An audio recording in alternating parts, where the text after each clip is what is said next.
إن الحمد لله نحمده ونستعينه ونستغفره ونعوذ بالله من شرور أنفسنا ومن سيئات أعمالنا من يهديه الله فلا مضل له ومن يضلل فلا هادي له وأشهد أن لا إله إلا الله وحده لا شريك له وأشهد أن محمدا عبده ورسوله صلى الله عليه وعلى آله وأصحابه وسلم تسليما كثيرا أما بعد عباد الله قال تعالى في محكم تنزيله وأن هذا صراطي مستقيما فاتبعوه ولا تتبعوا السبل فتفرق بكم عن سبيله وقال صلى الله عليه وسلم تركتكم على البيداء على المحجة البيداء ليلها كنهارها لا يزوغ عنها إلا هالك أمبي على التنو أمبا دميني أمبا يفضلي أمبي أنيني على في akan kisi kabwan yero kun toro mananka bara jugu nyalay jom min kanda mogote soro min bo fili nyalay jom min fana fili mogote soro min bo kanda ambe sere ya bato fensi de te min ka bato ni ala kelempe ute je nyogonte ala la ambe sere ya muhammadu ala ka jondo ala ka cidendo kisini nema baka anaka dunkew anaka sebo ala ko kisi min ka ca kosobe no temina ka boy ala ka jon ala ya ka qur'ana min lajigi qur'ana min labbenendo aya fo o kono ko ciiden ni sira min nana ciiden ka tasira ani islamiya min nana ko de ale ala ka tasira ye tasira min tilelendo ko be ka tugu ode ko wa kana tugu sira misenu ko nu baw fara kabo ala kasirama ciden fana ko akonne ya auto sira jelende ka sirami asuna tilebe de kaka dibitala asuna tilebe kaka mogo site jenge kabo sira inna fo mogo halakile ciden yo fo sallallahu alaihi wasallam balmo ni islamiya nin dina dafara islamiya minye limana minye munafiqe minye kafire minye ala ya be perpere latiga qur'ana kono laysa albirra an tuwallu wujuhakum qibala almasriq walmaghrib walakin albirra man amana billahi wal yawmil akhir al-aya ni aya kono limana minye bato minye ala ya be prepare latige qur'ana kono jibril ka hadisa ja ciden fana ye islamiya prepare latige islamiya minya ya fo limana munya ya fo ihsanu ye minya ya fo nyuma ya ka be jeya aka shebo tumbo o sirade ka ciden ko khairun nasi qarani ثم الذين يولونهم تيدن ko ale kam manto ale ka jama abeso hera may ale yere ka jama inde seybo o ko fe munun tugulembe seybo la tabino o ko fe munun tugulembe wulu la tabino bal mon nin jama kulu saba nununde tumbe sira ka sira min tilelendo abe beka ikatugu nununde ka sira ko Sire sallallahu alaihi wasallam nyogon fonko nyogonya ni sosolim mimbe jiya kono dina kono jamana kono silamiya kono cide nya foko abena aya foko abena e pikka boda ni fura fuanye fana qala sallallahu alaihi wasallam iftaraqat al-yahud ala 71 firqa wa iftaraqat an-nasara ala 72 firqa ala 72 firqa وستفترق أمتي على 73 فرقة كلهم في النار إلا واحدة قيل من هم يا رسول الله قال هم على مثل ما أنا عليه وصحابي تيرس صلى الله عليه وسلم أكو يهودا فرفر الله كاكي جمع كلوبي ولون فلاني كله أكو نصارى فرفر الله كاكي جمع كلوبي ولون فلاني فلا أكو عليه كم منتم بنا فرفر كاكي جمع كلوبي ولون فلاني سبا كم أببي تاسما دي كنوني جمع كلو كلنده bi wolon fulani fulayin bebe tasuma kono tasuma de bilalu benye ukabitiya kama ako kelen de kisibagay alfriqatu naziya uko cide ma o kelenye jumaye ako nenin ka shebo fule bato cogo min ka ni dusukuna shiri mununka ani dina ke cogo min ka ni mugo munun kera oka ulu de kisibagaw ulu de be kisi tasuma ma sino jama kulu tawbe be tasuma de kono tasuma de bilali wunya woni ala yere ya fara min Allah ara wala mbali maw ni so soli min fule dina kono silama ucela afora ko abena kede akera me aboda fana fora nye boda e munya cide mafu ni so soli nanan ka fara nyogon kate silama ka fara nyogon kate akadda de nyogona ne kato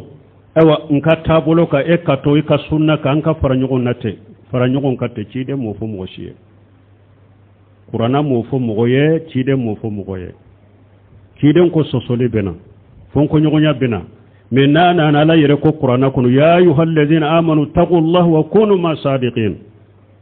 alakum mu'minu aye siralanye aka fara ciya tigude ka ciya be yoro me wode nyini ka fara ciya tiguka nambe imaji munun be jamana in kono imaji munun nambu ye jamana in kono ko fara nyogon ka galon ni ciya fara nyogon ka kafirani islamiya fara nyogon ka sunna ni bidia fara nyogon ka ngalon fi haramu mudahana dedo ambe ala de delala ka hakima di doni ka bawo maka siralanye abe mudahana dedo abe haramu dedo waddu law tudhinu fayudhinun ala ko kafiru ba fe aka musalaha uka masalaha wono fe nunu yem masalaha wudewo masalaha ni nyogon negewu dedo ngalo haramu ute sira sorofana imamuna maliki ko la yuslih li akhir hajil umma illa ma salaha bihi awwaluha akoni manto laba aw tesika fuike ko be islamiya dilanaye na be nyaw bolo fum mantum folo islamiya dilade minya ka dernode mantum folo islamiya dilade alquran wa sunna la fahmi salafu salih qur'ana ni sunna mo nyuma temenu ka famuka silama manton kun folo ye islamiyat dilani ninde mais naw ko ben islamiyat dilana ka politiki de anaka joyoro nyini na ka togo nyini anaka majamu nyini ate nyaw bolo islamiyat jo ate foila fana ni islamiyat gurujate ate foila ni islamiyat gurujalite ate islamiyat jolila de nin ko sugu munum be jamana ko islamiyat gurujali de do a jolita de abe islamiyat gurujali de e wa tenya fana ambe min fo yode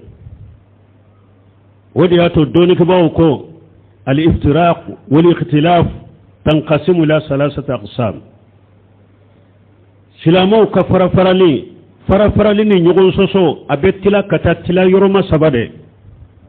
an ka fara nyogon kan ka fara nyogon ambe fara nyogon ka chugodi ambe fara nyogon ka jumanka الافتراق والاختلاف تنقسم إلى ثلاثة أقسام افتراق واختلاف واجب افتراق واختلاف محرم وافتراق واختلاف جائز سلامو كفر لأنك نيغون سوان كفر أبتلا كتاتلا يروم الصبا sosoli ni nyogon fara nyogonya do be nyogon soso ni nyogon fara nyogonya do be oye wajibi de oye wajibi blende fara lini sosoli do be oye wajibi blede iftiraq al haqq lil batil wajib iftiraq al iman wal islam lil iman wal kufr wajib ikhtilafu sunna li bid'a wajib balmo tiani ngalonga faraka bo nyogon na ka nyogon so ka faraka nyogon na wajibi de yoye mu'mini yani islamiya ka faraka bo nyogon na wajibi de tawhidin shirk mu'mina ni kafira ka fara bonyona waye wajibi de tawhidin mushrika ka fara ka bonyona waye wajibi de sunna ni bid'a ka fara ka bonyona waye wajibi de sunna ni bid'a ka nyogon so ka fara ka bonyona waye wajibi de ala yere de ko qur'ana kono wala yajaluna mukhtalifina illa ma rahima rabbuka walidhalika khalaqahum alakum mu'te fara silama te fara nube fara ka bonyona wala yajaluna mukhtalifina illa man rahima rabbuka walidhalika khalaqahum alako silama te wuli ube fara hada maden te wuli ube fara ka nyogon soso ka bonyona de fo ala hinara mugo mununa nulu kandara farra nyogon ka tawhidika walidhalika khalaqahum awa ala yandan ni farafali kade silamiyani kafiriya ka fara ala yanda o kade ala yanda o kamade sunna ni bid'a ka fara ala yanda o kamade tawhidi ni shirku ka fara ala yanda o kamade kiyani ngalon ka fara ala yanda o kamade mo si tese ko boy ambe nan ka ya fanyo ko nan benna bende do abe se ka biya galonu ci la be se ka cinya be se ka be kafira ni islamiya be se ka be sunna ni bid'a be se ka be shirku ni tawhid be se ka be jini tasuma be nyogon soro minan kelen kono la tastamiya diddaini sina ma fula te se ka fara nyogon ka bada abe nyogon ne gani masal hadila ani palasi nyini ni joyoro nyini ani abe islamiya dilalila wote kelanya de ni imaji munum benye abe ngalo abe muko trompe abe islamiya chinyali abe islamiya karili chinyatala aye faranyogon ka tawhidi de ka aye faranyogon ka sunna ka ala fahamu salafu salih wode faranyogon ka ala ye salafu salihu de yiranna fa in tanazatum fi shay farudduhu ila allahi wa rasulih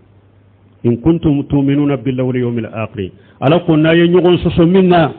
aya sagi kata ala mana ka cide min be nyogon soso ba qur'ana de do min be nyogon soso ba cide ngari sa sahalen de do aya nyogon soso minna ay ta qur'ana laje qur'ana ye min fo abbe kawta na ye nyogon soso ma be ay ta cide ngari sa sahalewna harisa sahalewun ye min fo ya be kota ko ke bembe ke ode ka ode mbeye ala yode yirawla min ningalon be wunte de fa in tanajawtum fi shay faruddu ila allahi wa rasuli na ye nyogon so min ay sagi kata qur'ana ma ani ciden karisa sahlu in kuntum tu'minuna billahi wal yawmil akhir na ya surali manani ala yani dolla bade abe sagi kata qur'ana ni sunna de ma o de be so liba ni benkero ko de yebenye ala ko chogodi aya wore kono wa man yusaqiq rasula min ba'di ma tabayyana lahu al-huda ويتبع غير سبيل المؤمنين نوله ما تولى ونسله جهنم وساءت مصيرا ala ko ni mogo ni ye ciden soso kanda bangalen ko fe ye ciden soso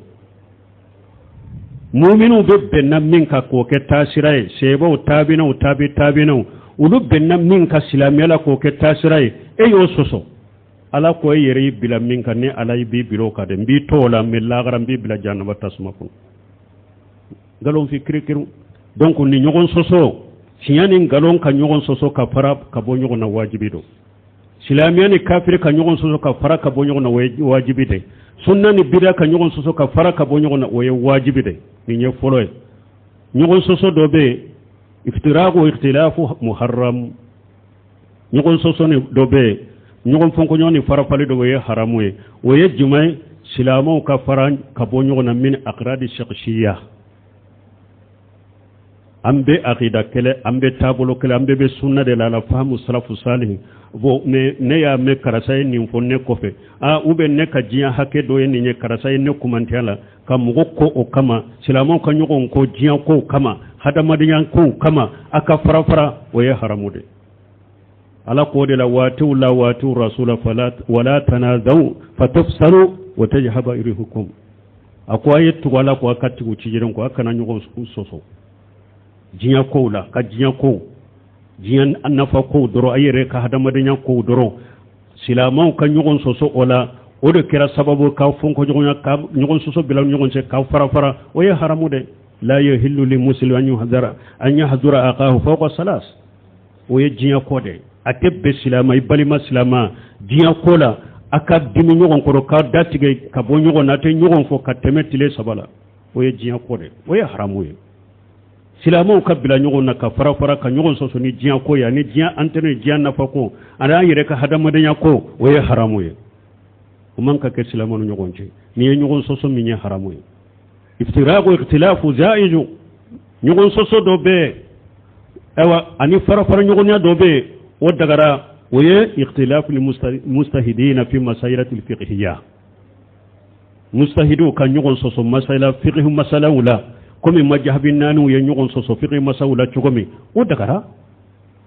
o ɲɔgɔn sɔsɔ min filɛ nin ye o dagara mais o yɛrɛ o kana juguya don an ni ɲɔgɔn cɛ n'an ye ɲɔgɔn sɔsɔ masala min na istihadiya a bɛ se ka kɛ ne ta ye ni dalilaw ye a bɛ se ka kɛ e ta ye ni dalilaw ye an bɛ sawaba ɲini min ka kɛnɛ an b'o ɲini n'an y'o sɔrɔ an b'o ta bon ni o ma sɔrɔ ne tora n t'a kan ni ka istihadu ni dalilaw e tora i t'a kan ni ka istihadu ka dalilaw baasi tɛ nin na ni ɲɔgɔn sɔsɔ dagara mais a kana juguya don an ni ɲɔgɔn cɛ voilà al-iftiraq wa ikhtilaf ni noniya 3 de don fɔlɔ in kɔni jamana in b'a fɛ ka fɛɛrɛ ɲini min na hari ni dɔɔnikɛbagaw sen b'a la minnu b'u danbe ka taa sunna mangalo bidiya ni sunna ka fara ɲɔgɔn kan kafiriya ni silamɛya ka fara ɲɔgɔn kan tawhid ni shirku ka fara ɲɔgɔn kan tiɲɛ ni ngalon ka fara ɲɔgɔn kan wala tulbisul haqqa bil batili wa taktumul haqqa wa antum ta'lamun ala yɛrɛ de ko a kana tiɲɛ ni ngalon ɲagami a kaw kana tiɲɛ ni ngalon ɲagami n'a bɛ tiɲɛ dogo ni tiɲɛ ni ngalon ɲagambira dɔrɔn tiɲɛ tigiw de tiɲɛ dogo aw minnu bɛ palon la an bɛ nare ninnu ye nin taabolo n tɛ taabolo tɔgɔ fɔ jamana in ka fitina ni jamana in ka ko kosɔn n tɛ taabolo fɔ mais nin taabolo denmisɛnninw de nin taabolo mɔgɔw de an bɛ bɛn n'an bɛ ɲɔgɔn ngalo an ma bɛn a dusukun bɛ komi jahima ka taa ɲɔgɔn ma ngalo a tɛ se ka bɛɛ fo ka taa diɲɛ wuli ala ma mun fara ɲɔgɔn kan aw bɛ se k'olu fara ɲɔgɔn kan ciden ma minnu fara ɲɔgɔn kan a bɛ se k'olu fara ɲɔgɔn kan sɛbɛw ma minnu fara ɲɔgɔn kan a bɛ se k'olu fara ɲɔgɔn kan taabinaw ma minnu fara ɲɔgɔn kan a bɛ se k'olu fara ɲɔgɔn kan taabinaw ma minnu fara ɲɔgɔn kan a bɛ se k'olu fara ɲɔgɔn kan fo ka taa diɲɛ wuli a bɛ mudahana de la ɲɔgɔn masalaha farasi ɲini kama ɲɔgɔn masalaha diɲɛ antere ɲini kama a b'o la dɛ mais diina dilali tɛ dɛ ngalo a tɛ se ka ɲɛ a'udhu billahi minash shaitanir rajim قد كانت لكم أسوة حسنة في إبراهيم والذين معه إذ قالوا لقومهم إن براء منكم مما تعبدون من دون الله كفرنا بكم وبدا بيننا وبينكم العداوة والبغضاء أبدا حتى تؤمنوا بالله وحده بارك الله لي ولكم في القرآن الحكيم ونفعني وإياكم بما فيه من الذكر الحكيم أقول قولي هذا واستغفر الله لي ولكم ولسائر المسلمين من كل ذنب واستغفروه إنه هو الغفور الرحيم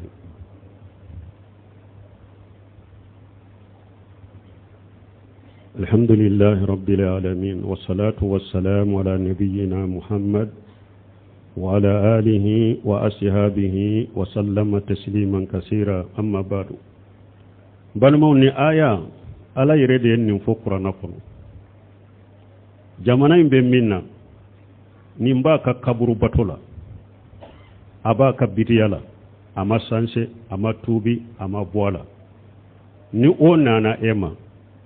ko i ka yafa ale ma ko tɛ e n'a cɛw min ye e ni a bila ɲɔgɔn na bidiya ko de don akida ko de don a ka tuubi ka taa ala ma dɔrɔn a kana se ma yɛrɛ a ka tuubi ka to ala ma ka to a ka so kɔnɔ a bɛ bɛn o a bɛ akida jugu min na kaburu bato min na a k'a bila dɔrɔn a ka tuubi ka bɔ a la a bɛ bidiya minnu kɛli la a k'olu bila dɔrɔn ka tuubi ka bɔ a la hali n'a mana yafa ɲini e fɛ a bɛ bɛn o mais ko nana yafa ɲini aw fɛ a n'aw de bɛ ɲɔgɔn na aw bilara ɲɔgɔn na akida in de kama fo de ka bɔ yen awa n balimaw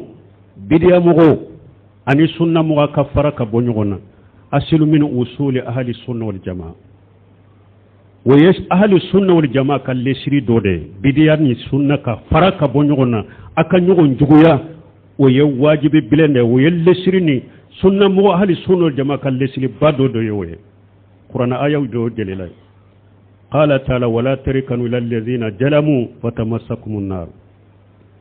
ala ko kana mile ka jenge kata mogo ma munu nye tonyali kere o ka tonyali kera kafiria de sawo o ka tonyali kera la soso de sawo o ka tonyali kera bidia de sawo akana jenge kata fara mogo ka munye tonyali ke ni tasuma bawla maga qala li allamatul qurtubi rahimahullah fil jami fi maana li ayati wa sahih fi maanaha qala annaha dalalatun ala hijrani ahli al-kufri wal ma'ashi min ahli al-bid'ah wa ghayrihim fa inna suhbatahum imma kufrun aw mashiyatun ija la yakunu suhbatun illa amma waddati ni ayat tafsiri qurtubi mun fo fil jami wala tarikanu ila alladhina jalamu fatamassakumun nar akon ni aya min fulani nye ako delela benni ayala ko hada made minye kafiru ye silama ika kafiri faranyonya ina katige kabonyona silama ina ala sosola katige kabonyona ini bidiya mo katige kabonyona anu uluna nyogona ako paske ala sosola ajenyonya fulede imma anike kafiriye uba jenyonya donike ala sosola ako kafirun ala sosolon bidiya mo ujenyonya ate boko fulala ujenyonya na ke sababu kike kafiriye ube ijonyonya na ke sababu ye kike ala sosola ako pasike jenyonya teseka ke ni nyogon kanuma yala anka je akaja teseka ke ni nyogon kanuma yala na woni mugo taraje awni mugo minta aqida kelena te bato chogo kelena kata to nyogon ka kelen ka bolo be di nyogona abe yele nyogon koro obe munyira iya kanu dewo ni kafiri fana kanu ka kafiriya kama ibe kafiriya ni bidia mugo kanu ka bidia kama bina mimba ma bol kafira la ikera la sosola kurtube ka kuma la nyine ode nonu nye delela wude ko sunna ni bidia ka fara ka bol nyogona qur'ana aya qoro aya wala qala ta'ala wa ja'a ra'aita alladhina yaquduna fi ayatina fala taqudu mahum hatta yaqudu fi hadithi khair wa man yunshi annaka shaytan fala taqudu ba'da dhikra ma liqawmi zalimin aw ni aya fana tawsiri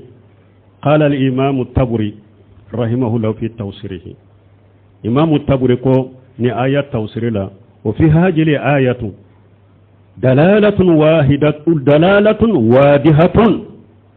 على النهي عن مجالسة أهل الباطل من كل نوع من المبتدئة والفسقة عند قولهم في باطلهم تبركون آيات توسير لا أقول دليل جيلن بني آيات كنو كمبالي مغمون بن غلونا أنك نسيجي نغنيا أنك نسيجي نغنيا bidia mogo noniya be ako bidia mogo noniya be delila benni ayala bidia mogo noniya be an kanu je nyogonya an kanu sigi nyogonya ani fashiri be nubu ka fashira wala wakati mi an kana faruka an kanu je nyogonya taburi ako ne ayay delila bidia mogo fara nyogonya la وزارة الذين يقولون في آياتنا فلا تقودوا معهم متى يقولوا في حديث غيره تقول كو إمام المفسرين كن آية دليلاي إكا بيديا مغو فرانيغويا نيا يو دليلا جيلند إني بيديا مغو كنا بيا كنا جي إكا فرانيغويا نيا آية دليلا بدوي بعد ما القرآن آية دوني كبغاو يراو با يرد دمبي كتا دوني ماني دوغتريا وباو بولو مزتريا وباو بولو قرآن كمون كفرا ciden ka hadisa ko munun kafara shebon ko munun kafara tabinan ko munun kafara tabinan ko munun kafara au ka bode faranyon ka jamana ko aka kalambe mi defolo musugo jumambe bolo kalan sugo jumambe ela sisa ka qur'ana ko kari ka hadisa sahalun kari ka salafu ka tabulu ka lesiri kari o be siga islamiyya dila o te siga islamiyya dilaw anya aya min kala ala ko e walla dege ko nyuma kera awma ibrahima ka kola ani mugo munu limana ka fara ibrahima ani munu limana ka fara ibrahima ka uluku ka mugoma awa uko ka mugoma uko ambari lembe ka bwawma de ambari la ka bwawma na be fingo fim bato ka fara laka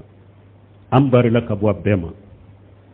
awa juguya debe kon yani juguya banna wuce de fokata yorujuma hatta tu'minu billahi wahdahu ni ya bidia mo bena yema ko ya fama anka ya fanyoma aka bidia bilake bidia mo fara nyogonya ni anika ika dimi bidia mo nyogo koro bidia nyogo koni nyogonya adanye da ka bidia bila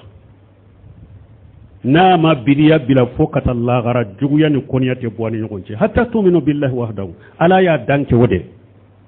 Ibrahim kamgo akwanku la degede aku keran man la degel ko nyuma anku la degede uri yen ninde fu kamgo ye ambari lembawuma anabe fengo fen boto kafara alaka ewa koniya ani besen konani juguya o banni nyogon cede fokata wutubi